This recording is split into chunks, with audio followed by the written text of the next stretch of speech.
ஆமென்.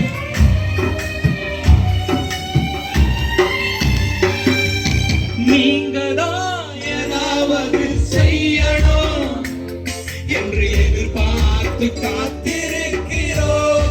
சொல்லுங்களேன். நீங்க தான் ஏதாவது செய்யணும் அப்பா என்று எதிர்பார்த்து காத்திருக்கிறோம்.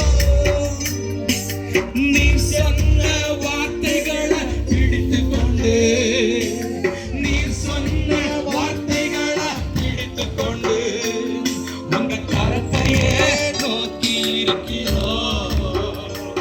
உங்க கரத்தையே நோக்கி எல்லாரும் சேர்ந்து சொல்லுமா, அற்புதம் செய்யுங்கப்பா எங்க வாழ்க்கையில. உம்மை தான் நம்பி இருக்கோம் ஏசப்பா. அற்புதம் செய்யுங்கப்பா எங்க ஊழியத்தில. உம்மை தான் நம்பி இருக்கோம் ஏசையா. உம்மை தான் நம்பி இருக்கிறேன். உம்மை அன்றி யாரும் இல்லையப்பா ஏசையா. உம்மை தான் நம்பி இருக்கிறேன். தகப்பனே